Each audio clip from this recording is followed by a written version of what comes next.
ഇന്ന് കേരളപ്പിറവി ദിനം. കേരളം എന്ന പേർ കേട്ടാകണം അന്തരംഗം എന്നാണല്ലോ. മലയാളത്തിന്റെ ഒരുമയുടെയും നന്മയുടെയും പെരുമ ദേശാന്തരങ്ങൾ വാക്കുകൾ കൊണ്ട് വാഴ്ത്തുന്നു. ഈ നന്മ കാത്തുസൂക്ഷിക്കാൻ നമുക്ക് പ്രതിജ്ഞാബദ്ധരാകാം.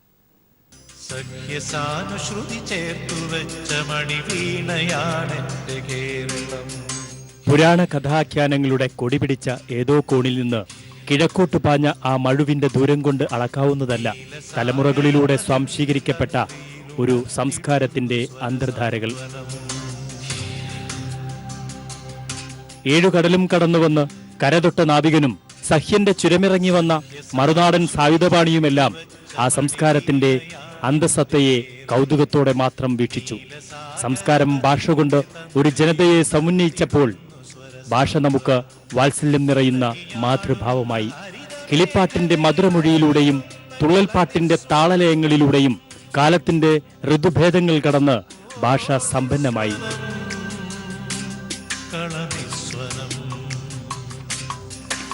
തിരുവിതാംകൂറും വള്ളുവനാടും കോലത്തുനാടുമെല്ലാം ഭാഷയുടെയും ജീവിത രീതിയുടെയും ആചാരങ്ങളുടെയും വൈവിധ്യം പകർന്നുകൊണ്ടുതന്നെ ഏകതയുടെ കാഹളം മുഴക്കി.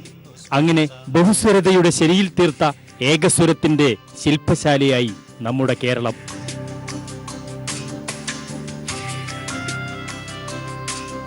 ചേരമാൻ പള്ളിയിലെ താഴികക്കുടങ്ങൾക്കും മലയാറ്റൂരിലെ മെഴുകുതിരിനാളത്തിനും പമ്പയാറിലെ മണൽത്തരികൾക്കും ആ സംസ്കൃതിയുടെ കണ്ണുകളിൽ ഒരേ വിശുദ്ധി നിറഞ്ഞ കാഴ്ചയായിരുന്നു. ദേശാന്തരങ്ങൾ ആ ഒരുമയുടെയും നന്മയുടെയും സത്യബോധത്തെ വാക്കുകൾ കൊണ്ട് വാഴ്ത്തി. ആ മൂല്യബോധത്തിൽ വിള്ളലുകൾ വീഴ്ത്താനുള്ള വർത്തമാനകാലത്തെ ഗൂഢശക്തികളുടെ നീക്കത്തെ നമുക്ക് ചെറുത്തു തോൽപ്പിക്കാം. നവംബർ 1 കേരളപ്പിറവി ദിനം. നമുക്ക് മറക്കാതിരിക്കാം മലയാള ഭാഷയെ, മലയാളത്തിന്റെ നന്മയെ, സ്നേഹത്തെ, വാത്സല്യത്തെ. News desk. 60 ആണ്ട് തികഞ്ഞ കേരളത്തിന്റെ എല്ലാ മേഖലകളുടെയും സമഗ്ര വികസനം മുന്നിൽ കണ്ട് ആസൂത്രണ പദ്ധതികളുമായി മുന്നോട്ട് പോകുമെന്ന് മുഖ്യമന്ത്രി പിണറായി വിജയൻ. കേരളപ്പിറവിയുടെ 60ാം വാർഷികാഘോഷ പരിപാടികളുടെ ഉദ്ഘാടനം നിർവഹിച്ച് സംസാരിക്കുകയായിരുന്നു മുഖ്യമന്ത്രി. വിവിധ മേഖലകളിൽ നിന്നുള്ള 60 മഹത് വ്യക്തിത്വങ്ങൾ 60 മൺചിരാതുകൾ തെളിച്ചതോടെയാണ് ഒരു വർഷം നീണ്ടുനിൽക്കുന്ന ആഘോഷ പരിപാടികൾക്ക് തുടക്കമായത്. അതേസമയം കേരളപ്പിറവി ദിനാഘോഷങ്ങളിലേക്ക് ഗവർണറെ ക്ഷണിക്കാത്തത് പ്രോട്ടോകോൾ പ്രശ്നമുള്ളതുകൊണ്ടാണെന്ന് മുഖ്യമന്ത്രി വ്യക്തമാക്കി.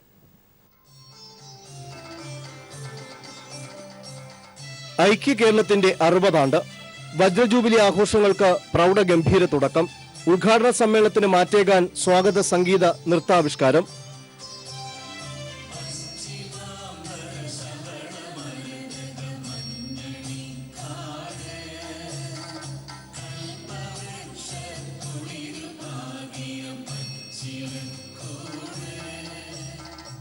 തുടർന്ന് വിവിധ മേഖലകളിൽ നിന്നുള്ള 60 മഹത് വ്യക്തിത്വങ്ങൾ ചേർന്ന് വേദിയിലൊരുക്കിയിരുന്ന 60 മൺചിരാതുകളിൽ ദീപം തെളിയിച്ചതോടെ ഒരു വർഷം നീളുന്ന ആഘോഷ പരിപാടികൾക്കും തിരിതെളിയുകയായിരുന്നു.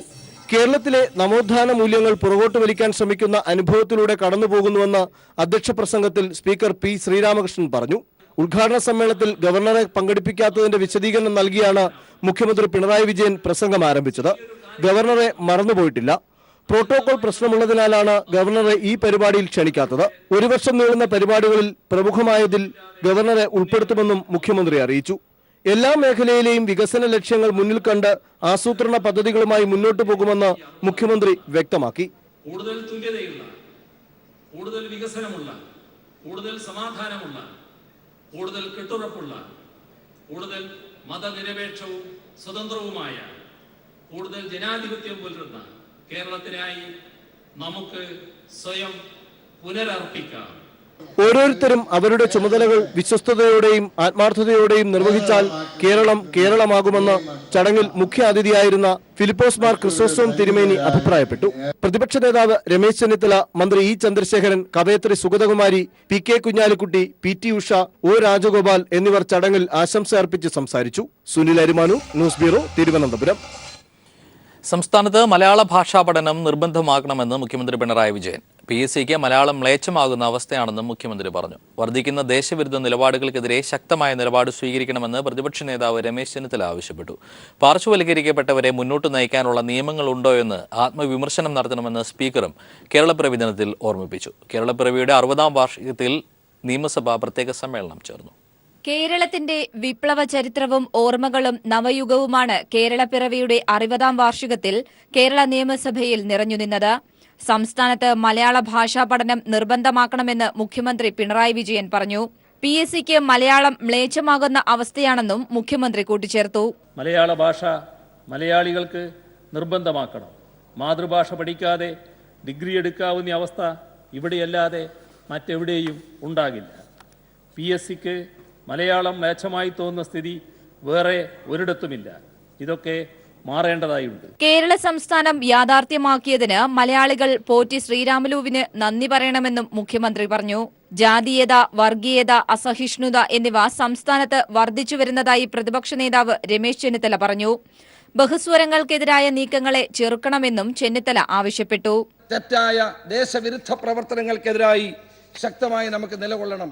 വർഗീയതയ്ക്കെതിരായി, അസഹിഷ്ണുതയ്ക്കെതിരായി, ബഹുസ്വരതയ്ക്കെതിരെ ഉയർന്നു വരുന്ന ശബ്ദങ്ങൾക്കെതിരായി ശക്തമായ നിലപാട് സ്വീകരിക്കാൻ നമുക്ക് കഴിയണം സർ. ജാതി മതാതീതമായ ജനപക്ഷ രാഷ്ട്രീയമാണ് കേരളത്തെ മുന്നോട്ട് നയിക്കുന്നതെന്ന് സ്പീക്കർ P. ശ്രീരാമകൃഷ്ണൻ ഓർമ്മിപ്പിച്ചു. സമൂഹത്തിൽ ഭരണഘടനയുടെ സംരക്ഷണം ലഭിക്കേണ്ട പാർശ്വവൽക്കരിക്കപ്പെട്ട പല വിഭാഗങ്ങളും ഉണ്ട്. അത്തരം വിഭാഗങ്ങളെ കണ്ടെത്തി നിയമസംരക്ഷണത്തിന്റെ പരിധിയിൽ കൊണ്ടുവരിക എന്ന ദൗത്യം നിർവഹിക്കപ്പെടുന്നുണ്ടോ എന്ന ആത്മവിമർശനം ഈ സഭ നടത്തേണ്ടതുണ്ട് എന്ന് കരുതുന്നു.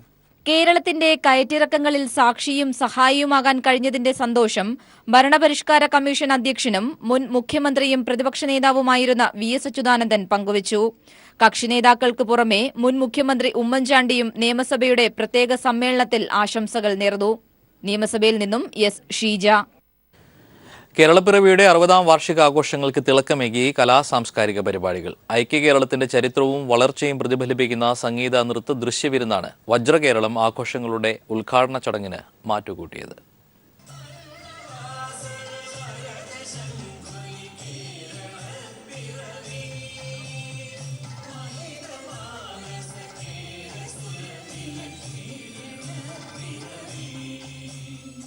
ഐക്യ കേരളത്തിന്റെ പിറവി മുതൽ സമകാലീന കേരളം വരെയുള്ള വളർച്ചയെ അടയാളപ്പെടുത്തുന്ന കാവ്യ നൃത്ത ദൃശ്യവിരുന്നാണ് വജ്രകേരളം പരിപാടിയുടെ ഉദ്ഘാടന ചടങ്ങിനോടനുബന്ധിച്ച് അരങ്ങേറിയത്.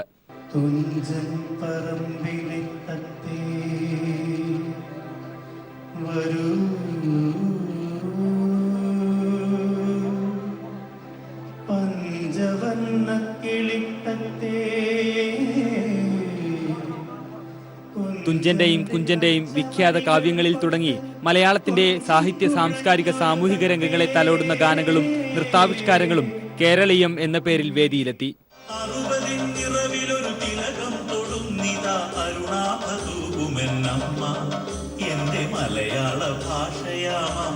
ദൃശ്യകലാ സമന്വയമായി മലയാള കാഴ്ച.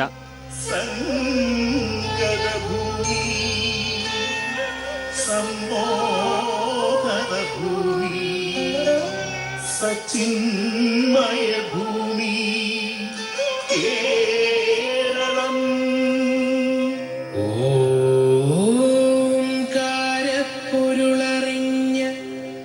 പിന്നീട് കേരളത്തിന്റെ കാവ്യ, കലാ, നവോത്ഥാന, രാഷ്ട്രീയ സഞ്ചാരങ്ങളെ ആസ്പദമാക്കിയുള്ള ദൃശ്യവിരുന്ന്.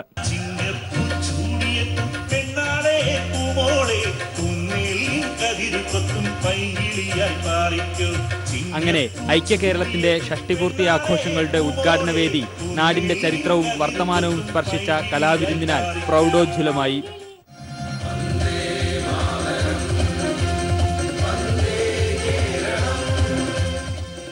News bureau, Thiruvananthapuram. ഗുരുവായൂർ ക്ഷേത്രപ്രവേശനത്തിനായി നടത്തിയ സമര പോരാട്ടങ്ങൾക്ക് ഇന്ന് 85 വയസ്സ്. അവർണ്ണന് നിഷേധിക്കപ്പെട്ട ക്ഷേത്രപ്രവേശനത്തിന് വേണ്ടിയുള്ള സത്യാഗ്രഹ സമരം തുടങ്ങിയത് 1931 നവംബർ 1-നാണ്. വിവിധ സംഘടനകളുടെ നേതൃത്വത്തിൽ സത്യാഗ്രഹ സ്മാരകത്തിൽ ഇന്ന് സ്മരണ പുതുക്കി. വൈക്കം സത്യാഗ്രഹ വിജയാവേശം ഉൾക്കൊണ്ട 1931 മെയ്യിലാണ് ഗുരുവായൂർ ക്ഷേത്രപ്രവേശനത്തിനായി സമരപരിപാടികൾ സജീവമാകുന്നത്. മന്നത്ത് പത്മനാഭൻ ചെയർമാനും K. കേളപ്പൻ സെക്രട്ടറിയുമായി രൂപീകരിച്ച സമരസമിതിയുടെ നേതൃത്വത്തിലായിരുന്നു പ്രവർത്തനം. സത്യാഗ്രഹത്തിന് മുന്നോടിയായി 1931 ഒക്ടോബർ 21-ന് പയ്യന്നൂരിൽ നിന്ന് പ്രചരണ ജാഥ ഗുരുവായൂരിലേക്ക് പുറപ്പെട്ടു. AKG നയിച്ച ജാഥ സ്വീകരണങ്ങൾ ഏറ്റുവാങ്ങി ഗുരുവായൂരിൽ എത്തിയതോടെ നവംബർ 1-ന് K. കേളപ്പന്റെ നേതൃത്വത്തിൽ സത്യാഗ്രഹ സമരം ആരംഭിച്ചു. സമരം പൊളിക്കാനുള്ള ദേവസ്വം അധികൃതരുടെ തന്ത്രങ്ങൾ ക്ഷേത്രഭൂമിയിൽ ചോര വീഴ്ത്തി. ഒരു ഘട്ടത്തില് AKGക്ക് മർദ്ദനമേറ്റോടെ നടയിൽ വെച്ചിട്ട് ബോംബേർ ആരും ജനക്കൂട്ടത്തിലേക്ക് ബോംബെറിഞ്ഞ് AKGക്ക് നെറ്റിയിൽ എല്ലാം മുറിവേറ്റ് ബോധരഹിതനായി കിടന്നു. ക്ഷേത്ര ശ്രീകോവിലിന് മുന്നിൽ സ്ഥാപിച്ച മണിയടിച്ച പി കൃഷ്ണപിള്ളയ്ക്കും മർദ്ദനമേറ്റു. സത്യാഗ്രഹം നിരാഹാരത്തിന് വഴിമാറിയപ്പോൾ ഗാന്ധിജി ഇടപെടലിനെ തുടർന്ന് സമരം അവസാനിപ്പിച്ചു. 1934 ജനുവരിയിൽ ഗുരുവായൂരിൽ മഹാത്മാഗാന്ധി നേരിട്ടെത്തിയത് നാടിന് ആവേശമായി.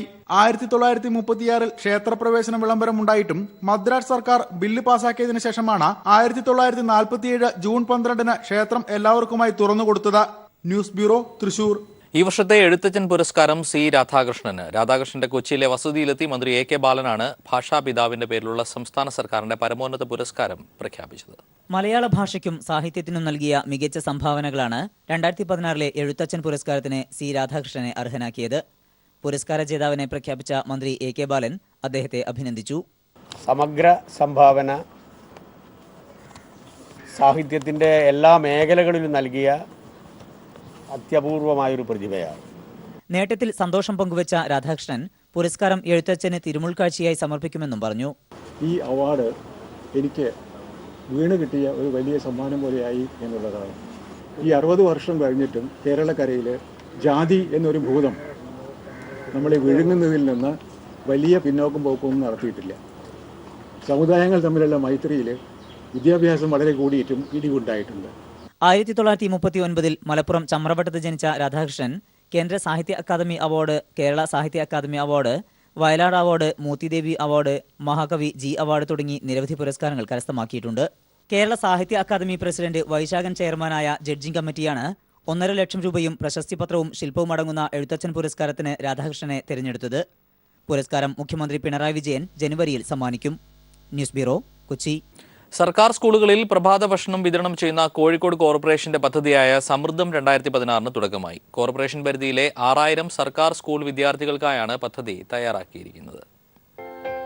കോഴിക്കോട് കോർപ്പറേഷൻ പരിധിയിലെ 6000-ഓളം വിദ്യാർത്ഥികൾക്കാണ് പദ്ധതിയുടെ പ്രയോജനം ലഭിക്കുക. 60 സർക്കാർ പ്രൈമറി സ്കൂളുകളിലാണ് ഇന്നു മുതൽ വിദ്യാർത്ഥികൾക്ക് പ്രഭാത ഭക്ഷണം നൽകി തുടങ്ങിയത്. ദോശ, ഉപ്പുമാവ്, ചപ്പാത്തി, ഇഡ്ഡലി തുടങ്ങി എണ്ണയില്ലാത്ത പലഹാരങ്ങളാണ് വിദ്യാർത്ഥികൾക്ക് നൽകുക. ഒരു മാസം 10 ലക്ഷത്തോളം രൂപ ചെലവ് പ്രതീക്ഷിക്കുന്ന പദ്ധതിക്കായി 30 ലക്ഷം രൂപ കോർപ്പറേഷൻ ഫണ്ടിൽ നിന്നും മാറ്റിവെച്ചതായി കോഴിക്കോട് കോർപ്പറേഷൻ മേയർ തോട്ടത്തിൽ രവീന്ദ്രൻ പറയുന്നു. സാധാരണക്കാരായിട്ടുള്ള കുട്ടികളെ ഉദ്ദേശിച്ചുകൊണ്ടാണ് ഇത്. കാരണം പലപ്പോഴും വേണ്ടത്ര പ്രഭാത ഭക്ഷണം കഴിക്കാതെയാണ് പല കുട്ടികളും പോകുന്നത്. നല്ല കഴിവുള്ള വീടുകളിൽ പോലും ചിലപ്പം ചെറിയ പാക്കറ്റുകളിലൊക്കെ ആക്കി കൊടുക്കുന്നുണ്ട്, ലഞ്ച് ബോക്സൊക്കെ ഉണ്ട്. പക്ഷേ കുട്ടികളത് പലപ്പോഴും കഴിക്കാറില്ല. എത്രയോ നമ്മൾ കണ്ടുവരുന്നതാണ് അതൊക്കെ. മിക്കവാറും വൈകുന്നേരം വരുമ്പോൾ അതൊക്കെ ബാക്കിയാവുന്നുണ്ടാവും. ഇതേപോലെ ഒരു സംരംഭം ആകുമ്പോൾ സ്വാഭാവികമായിട്ട് കുട്ടികൾ കഴിച്ചോളൂ. ഇപ്പോൾ ഇവിടെ നമ്മൾ കണ്ടില്ലേ, കുട്ടികൾ വളരെ ആവേശത്തോടു കൂടി കഴിക്കുന്നു. അത് അതിൻ്റെ പ്രയോജനം അതാണ്. കാരണം ആരോഗ്യമുള്ള കുട്ടികളെ സൃഷ്ടിച്ചെടുക്കുക. ബിലാത്തിക്കുളം ഗവൺമെന്റ് UP സ്കൂളിൽ ഇഡ്ഡലിയും സാമ്പാറും വിദ്യാർത്ഥികൾക്ക് നൽകി പദ്ധതിയുടെ ഔദ്യോഗിക ഉദ്ഘാടനം മേയർ നിർവഹിച്ചു. News bureau, Kozhikode. പഴയ റേഷൻ കാർഡിലുള്ള അപാകതകൾ പരിഹരിച്ച് ഭക്ഷ്യസുരക്ഷ ഉറപ്പാക്കുന്നതിന് വേണ്ടിയാണ് പുതിയ റേഷൻ കാർഡുകൾ കൊണ്ടുവരുന്നത്. ഇതിന്റെ ഭാഗമായി തെറ്റുതിരുത്തുന്നതിനുള്ള സമയവും സർക്കാർ നേടി. എന്നാൽ അനർഹർ പലരും ലിസ്റ്റിൽ കടന്നുകൂടുമ്പോൾ അർഹരായ പലരും പുറത്താകുന്നു. കൊല്ലം സ്വദേശിനി 74-കാരി നബീസ ബീബി ഉൾപ്പെട്ട 9 അംഗ കുടുംബത്തിന്റെ അവസ്ഥയും വ്യത്യസ്തമല്ല. കൊല്ലം പെരുമ്പുഴ പുനുക്കുന്നൂർ തടത്തിൽ വീട്ടിലെ വൃദ്ധയായ ഉമ്മയും ഭിന്നശേഷിക്കാരായ മക്കളും ഉൾപ്പെട്ട കുടുംബത്തിന് ജീവൻ നിലനിർത്താൻ റേഷനരി വേണം. നബീസയും ഭിന്നശേഷിയുള്ള മകളും വൃക്കരോഗമുള്ള മകനും എഴുന്നേറ്റ് നിൽക്കാൻ പോലും ശേഷിയില്ലാത്ത മറ്റൊരു മകനുമൊക്കെയായി 74 വയസ്സ് മുതൽ 40 വയസ്സ് വരെയുള്ള 9 പേർ പലപ്പോഴും ഒരു നേരമെങ്കിലും പട്ടിണിയിലാണ്. നല്ല ചില മനുഷ്യരുടെ സഹായം കൊണ്ടാണ് ഇവർ ജീവിച്ചിരിക്കുന്നത്. ബാക്കി നബീസയും മക്കളും പറയുമ്പോൾ വ്യക്തമാകും. ഇപ്പം ചെന്നപ്പോൾ ഇല്ല, ലിസ്റ്റിനകത്ത് നോക്കിയപ്പോൾ ഇങ്ങനെയുള്ള കാര്യങ്ങളില്ല, എൻ്റെ പേരില്ല. ഞങ്ങൾ 9 പേരുണ്ട്. കഴിയുന്നതിന് മാർഗമില്ല. ഇങ്ങനെ കിട്ടിയെങ്കിലേ, ഈ കാർട്ട് കിട്ടിയെങ്കിലേ ഞങ്ങൾ ഇരിക്കാൻ വെക്കും, ഇല്ലെങ്കിൽ ഞങ്ങൾ പട്ടിണിയാണ്. കാർട്ട് കിട്ടിയില്ല, പിന്നെ ഒരാൾ പശുനിയാണ്, പിന്നെ കാർട്ട് ഉള്ള റേഷൻകാർ കിട്ടുന്നില്ല. 5-6 മാസം ആശുപത്രിയിൽ കിടന്നു ചികിത്സയുടെ അസുഖത്തിന്. BPLന്റെ താഴെയുള്ള വിഭാഗത്തിൽ ഉൾപ്പെടാൻ അർഹതയുള്ള കുടുംബമാണ് ആരുടെയോ അശ്രദ്ധ കൊണ്ട് റേഷൻ ഗുണഭോക്താവ് പോലും അല്ലാതായത്. 1.5 കോടി ജനങ്ങൾക്ക് റേഷൻ നിഷേധിക്കാനാണ് കേന്ദ്രം സംസ്ഥാനത്തിനുമേൽ സമ്മർദ്ദം ചെലുത്തി വരുന്നത്. ഇത് അംഗീകരിക്കാതെ സർക്കാർ മുന്നോട്ടു പോകുമ്പോഴും പ്രതിമാസം കുറഞ്ഞത് 15,000 രൂപ മാസവരുമാനമുള്ളവരും BPL കാർഡ് ഉപയോഗിച്ച് റേഷനരി വാങ്ങി വീട്ടിലെ കന്നുകാലികൾക്ക് കൊടുക്കുന്ന സംഭവവും നടക്കുന്നു. ശരിക്കും ദാരിദ്ര്യരേഖയ്ക്ക് താഴെയാണ് നബീസ ബീവിയും കുടുംബവും. അതേസമയം BPL ലിസ്റ്റിൽ നിന്ന് പോലും ഇവർ താഴെപ്പെട്ടു. ചുമ്മാതല്ല കൊല്ലം ജില്ലയിൽ നിന്ന് ഏറ്റവും കൂടുതൽ പരാതി ഉണ്ടായത്. ഇവരിതുവരെ പരാതിപ്പെട്ടിട്ടില്ലെന്നുള്ളത് മറ്റൊരു വാസ്തവം. കൊല്ലത്ത് നിന്ന് ക്യാമറമാൻ പ്രമോദ് പന്നിയോടിനൊപ്പം രാജ്കുമാർ. സംസ്ഥാനത്തെ നിർമ്മാണ മേഖലയിലെ പ്രതിസന്ധി മറികടക്കാൻ മണൽ ക്ഷാമത്തിന് പരിഹാരമാകുന്നു. തുറമുഖത്ത് നിന്ന് നീക്കുന്ന ചെളിയും ഉപ്പുരസവും ചേർന്ന മണൽ ശുചീകരിച്ച് വിപണിയിലെത്തിക്കുന്ന പദ്ധതി ഈ മാസത്തോടെ യാഥാർത്ഥ്യമാകും. തുറമുഖത്ത് നിന്ന് നീക്കുന്ന മണൽ ശുചീകരിച്ച് വിപണിയിലെത്തിക്കുന്ന ഈ പദ്ധതി പൊന്നാനിയിലാണ് ആദ്യമായെത്തുന്നത്. പിന്നീട് മറ്റ് 7 തുറമുഖങ്ങളിലേക്ക് കൂടി വ്യാപിപ്പിക്കും. ചങ്ങരംകുളം ആസ്ഥാനമായി പ്രവർത്തിക്കുന്ന ഗ്ലോബൽ ട്രേഡിംഗ് കമ്പനിയാണ് സർക്കാരുമായി പദ്ധതിക്ക് കരാറെടുത്തിരിക്കുന്നത്. കപ്പൽചാലിൽ നിന്ന് മാറ്റുന്ന മണൽ ശുദ്ധീകരിച്ച് ഗവൺമെൻറ് തന്നെ വിൽക്കുന്ന ഒരു സമ്പ്രദായം. ജനങ്ങൾക്ക് ശുദ്ധമായ കൺസ്ട്രക്ഷന് യോജ്യമായ മണൽ പ്യൂരിഫൈ ചെയ്ത് കൊടുക്കുക എന്നുള്ളതാണ് ഈ പദ്ധതിയിലൂടെ വിഭാവനം ചെയ്യുന്നത്. ഇത് ഇന്ത്യയിൽ തന്നെ ആദ്യത്തെ ഒരു പദ്ധതിയാണ്. അത് കേരളത്തിൻ്റെ പ്രത്യേകത എന്താണെന്ന് വെച്ചാൽ കേരളത്തിൽ മണൽ ലഭ്യത വളരെ വളരെ കുറവാണ്. നമ്മുടെ പുഴകളൊക്കെ നശിച്ചു കഴിഞ്ഞു. അപ്പോൾ സത്യത്തിൽ മലപ്പുറം ജില്ലയ്ക്ക് തന്നെ ഈ മണൽ വളരെ തുച്ഛമായ വിലയ്ക്ക് ലഭിക്കും എന്നാണ് നമ്മുടെ പ്രതീക്ഷ. 20 കോടി രൂപ കമ്പനി മുടക്കും. വിറ്റുവരവിന്റെ 35% സർക്കാരിനും 65% കമ്പനിക്കും ലഭിക്കും. തുറമുഖ വകുപ്പിന്റെ നിരീക്ഷണത്തിൽ കുറ്റിപ്പുറം കിൻഫ്ര പാർക്കിൽ പ്ലാന്റിന്റെ നിർമ്മാണ പ്രവർത്തനങ്ങൾ അന്തിമഘട്ടത്തിലെത്തിക്കഴിഞ്ഞു. 3000-ഓളം പേർക്ക് തൊഴിൽ ലഭിക്കുന്ന പദ്ധതി ഇന്ത്യയിൽ ആദ്യമായാണ് നടപ്പാക്കുന്നത്. News bureau, Malappuram. ആർത്തവകാലങ്ങളിൽ പെൺകുട്ടികളെ മാറ്റി നിർത്തേണ്ടതുണ്ടോ? ആർത്തവകാലത്തെക്കുറിച്ച് സ്കൂളുകളിൽ ബോധവൽക്കരണവുമായി ഒരു സംഘം ആൺകുട്ടികൾ. കോഴിക്കോട് മെഡിക്കൽ കോളേജിലെ വിദ്യാർത്ഥികളുടെ സഹായത്തോടെയാണ് ഒരു സംഘം നിയമ വിദ്യാർത്ഥികൾ റെഡ് സൈക്കിൾ എന്ന പേരിൽ സ്കൂളുകളിൽ ബോധവൽക്കരണം നടത്തിവരുന്നത്. ആർത്തവവുമായി ബന്ധപ്പെട്ട കാര്യങ്ങൾ മറച്ചുവെക്കേണ്ടതാണോ? അറപ്പോടെയും വെറുപ്പോടെയും ആണോ ആ ദിവസങ്ങളെ കാണേണ്ടത്? ഒരു പെൺകുട്ടി ഇവയെല്ലാം എങ്ങനെ ഒരു ആൺകുട്ടിയോട് പങ്കുവയ്ക്കും? ആർത്തവത്തെക്കുറിച്ചും അതിന്റെ ആരോഗ്യ ശുചിത്വ പ്രാധാന്യത്തെക്കുറിച്ചും സ്കൂളിലെ കുട്ടികൾക്ക് ബോധവൽക്കരണം നടത്തുകയാണ് ഒരു സംഘം ആൺകുട്ടികൾ. മൈസൂരിലെ നിയമവിദ്യാർത്ഥിയായ അർജുന്റെ നേതൃത്വത്തിലാണ് റെഡ് സൈക്കിൾ എന്ന പേരിലുള്ള ഈ ബോധവൽക്കരണം. ഇവർക്ക് സഹായവുമായി കോഴിക്കോട് മെഡിക്കൽ കോളേജിലെ ഒരു സംഘം വിദ്യാർത്ഥികളും ഉണ്ട്. പദ്ധതിയുടെ ആദ്യപടിയെന്നോണം ദേവഗിരി CMI പബ്ലിക് സ്കൂളിലെ 10-11 ക്ലാസുകളിലെ കുട്ടികൾക്കാണ് ക്ലാസ് എടുത്തത്. ഓരോരോ വിശ്വാസങ്ങൾ, അപ്പം അതിനെല്ലാം കുറിച്ച് കുട്ടികൾക്ക് ഒരു അവയർനെസ് നടത്തണം എന്ന് തോന്നുന്നു. പിന്നെ ഞങ്ങൾ ഓൺലൈൻ വഴി ക്യാമ്പയിൻ നടത്തുന്നു.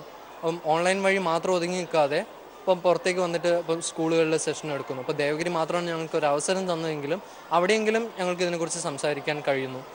ആർത്തവകാലത്തെ ആരോഗ്യം, ശുചിത്വം, സാമൂഹികാവസ്ഥ എന്നിവയായിരുന്നു വിഷയങ്ങൾ.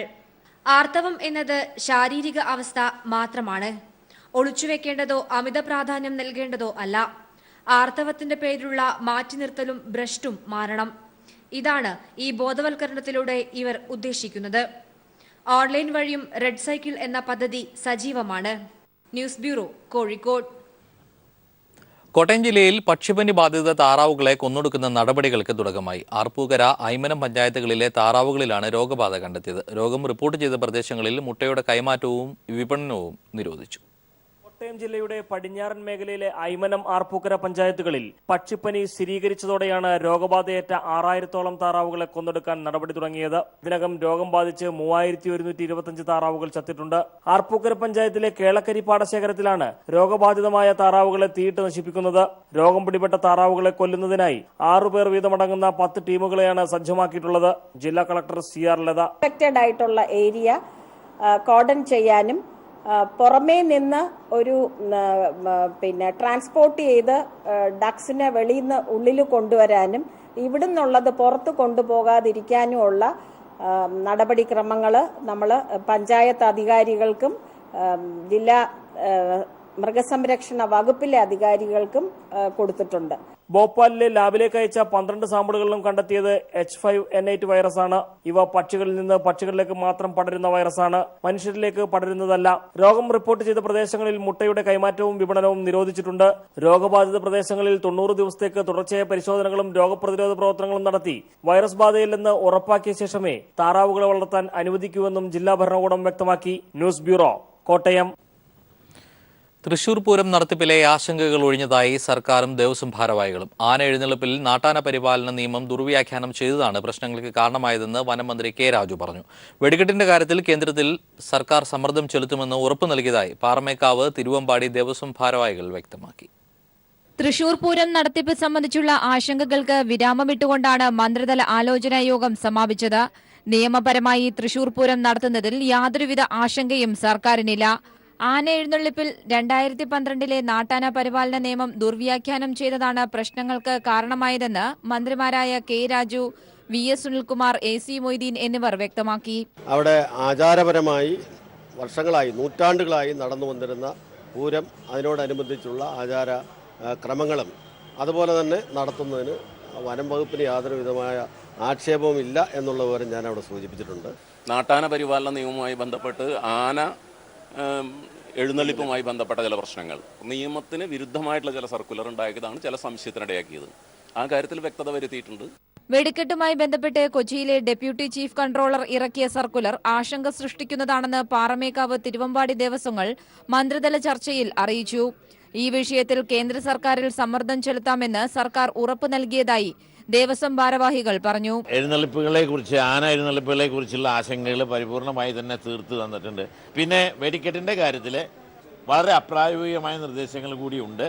അത് ഞങ്ങൾ കേന്ദ്ര ഗവൺമെന്റിനെ അറിയിക്കും. തൃശൂർ പൂരത്തിൽ ആനകളെ പിടിപ്പിക്കുന്ന തരത്തിലെ ഒന്നും ഉണ്ടാകില്ലെന്ന് ഇരു ദേവസ്വം ഭാരവാഹികളും യോഗത്തിൽ സർക്കാരിന് ഉറപ്പു നൽകി. News bureau, Thiruvananthapuram. മലപ്പുറം കളക്ടറേറ്റിൽ കോടതിക്ക് സമീപം സ്ഫോടനം. അമോണിയം നൈട്രേറ്റും പ്രഷർ കുക്കറും ഉപയോഗിച്ച് നിർമ്മിച്ച ബോംബാണ് പൊട്ടിയതെന്ന് ജില്ലാ പോലീസ് മേധാവിയുടെ സ്ഥിരീകരണം. പ്രത്യേക അന്വേഷണ സംഘം മലപ്പുറത്തെത്തിയെന്ന് DGPയും വ്യക്തമാക്കി. ദി ബേസ് മൂവ്മെന്റ് എന്ന ഭീകര സംഘടനയാണ് സ്ഫോടനത്തിന് പിന്നിലെന്ന് സംശയിക്കുന്നു.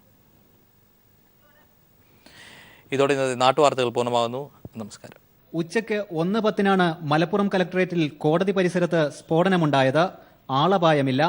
സമീപത്ത് നിർത്തിയിട്ടിരുന്ന 4 കാറുകൾ ഭാഗികമായി തകർന്നു. പ്രഷർ കുക്കറിൽ അമോണിയം നൈട്രേറ്റും ബാറ്ററിയും ഉപയോഗിച്ച് നിർമ്മിച്ച ബോംബാണ് പൊട്ടിയതെന്ന് ജില്ലാ പോലീസ് മേധാവി സ്ഥിരീകരിച്ചു. പ്രാഥമികം മനസ്സിലാക്കാൻ നമ്മൾ ഈ ഒരു പ്രഷർ കുക്കറുടെ ഒരു ബോംബ് ഒരു ഐഡിയ ആവാം കൂടുതൽ സാധ്യത ഉണ്ടാവും നമ്മൾ പ്രാഥമികം മനസ്സിലാക്കും. അതിന് എന്തെങ്കിലും അവശിഷ്ടങ്ങൾ കിട്ടിയിട്ടുണ്ടോ പ്രഷർ കുക്കറിന്റെ? അതെ, കിട്ടിയിട്ടുണ്ട്. എന്തൊക്കെ സബ്സ്റ്റൻസ് ആണ് ഉപയോഗിച്ചിരിക്കുന്നത്? പൊതുവെ നമ്മൾ സ്മെല്ല് കാണുമ്പോൾ ഗൺ പൗഡർ സ്മെൽ കാണുന്നുണ്ട്. അമോണിയം നൈട്രേറ്റ് പറഞ്ഞൊരു ഒരു കെമിക്കലുണ്ട്, അത് കാണുന്നുണ്ട്. അത് അന്വേഷിക്കേണ്ടി വരും. ഈ ബോക്സിലുണ്ടായിരുന്ന കണ്ടന്റ് എന്താണ്? ബോക്സിൽ നമ്മൾ അതൊരു ബേസ് മൂവ്മെന്റ് പറഞ്ഞിട്ട് ഒരു സാധനത്തിൽ പേര് എഴുതിയിട്ടുണ്ട് മേളിൽ. അത് പൊട്ടിച്ചിട്ട് നമ്മൾ ഫോറൻസിക് അവിടെ ഫിംഗർ പ്രിന്റ് മറ്റക്കാരെ നോക്കിയിട്ട് മാത്രമേ തുറക്കുള്ളൂ. ബട്ട് അവിടെ മേളിൽ ബേസ് മൂവ്മെന്റ് പറഞ്ഞിട്ട് സംഗതി എഴുതിയിട്ടുണ്ട്. നിരോധിത അല്ലുമയുടെ പുതിയ പതിപ്പായ ദി ബേസ് മൂവ്മെന്റിന്റെ പേരിലുള്ള ലഘുലേഖകളും പെൻഡ്രൈവും തൊട്ടടുത്തു നിന്ന് കിട്ടി. ദാദ്രിയിൽ കൊല്ലപ്പെട്ട അഖ്ലാഖിനെ പിന്തുണക്കുന്ന വരികൾ ലഘുലേഖയിലുണ്ട്. പ്രത്യേക അന്വേഷണ സംഘം മലപ്പുറത്തെത്തിയെന്ന് DGPയും അറിയിച്ചു. ആന്ധ്രയിലെ ചിറ്റൂർ, കർണാടകയിലെ മൈസൂർ, കൊല്ലം കലക്ട്രേറ്റുകളിലുണ്ടായ സ്ഫോടനവുമായി സാമ്യമുണ്ടെന്ന് അന്വേഷണ ഉദ്യോഗസ്ഥർ പറഞ്ഞു. KT സ്വാലിഹ്, മലപ്പുറം.